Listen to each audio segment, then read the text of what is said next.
Labdien, Sēnes Jaukums! Paldies, ka piekritāt šo interviju. Kā jūs sauc? Nu, es vispār neesmu Sēne. Es esmu Gļotsēne. Viņš un sauks. Un mani sauc Vīnogu ķekaru Dzelksnīte. Ļoti interesants vārds. Kāpēc tieši tāds? Jo es izskatos kā vīnogu ķekars.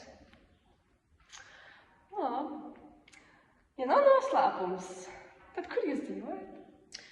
Nu, it kā jau nevar īsti tā teikt, bet es vispār dzīvoju daudzās vietās. Bet vislabāk man patīk dzīvot kristalās. Tur, kur tie koki, jā, nokrituši. Pareizi. Vispār, jūs izskatāties lieliski. Kāda ir jūsu diēta? Es ēdu piepus un dažādas mikroorganismus. Un vispār, ja jūs nezinājāt, mēs kādreiz nebijām nemaz lielā krāsā. Mēs bijām koši dzeltenas. Lieliski. Vai jūs arī sportojat? Nu, diennaktī, ja es jutīšos, es varu pat noiet līdz pat 20 centimetriem. Kā jūs jūtaties dzīvojot Latvijā? Latvijas meži ir visperfektākie, jo ir mitrs un daudz ēnas. Jums takši ir šeit radi? Nē, mēs esam ļoti maz radi, un mēs esam ļoti reti satiekami.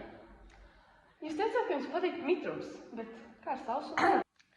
Sausums ir mans ienaidnieks, un ir arī organismi, kas mani ēd. Vai jums ir kāds darbs? Jā, vispār man ir 2 darbi. Es palīdzu tīrīt dabu, sadalīt organismus, un es palīdzu zinātniekiem izpētīt apkārtējo vidi. Lieliski! Paldies par šo! Šo interviju vadīja Sabals pamatskolas 7. klase.